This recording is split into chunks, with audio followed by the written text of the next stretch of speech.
Eastern Florida State College leaders broke ground recently on a new center for innovative technology education that will set a regional standard in training high-tech workers. The $20 million facility on the Melbourne Campus is scheduled to open in August 2025 with programs that can lead to bachelor's degrees, associate degrees, and college certificates. CITE will not be an ordinary building.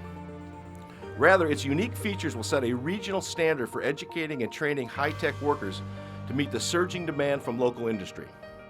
As such, it will be a critical component in creating jobs and helping ensure the continued growth of the Space Coast economy when it opens in August of 2025.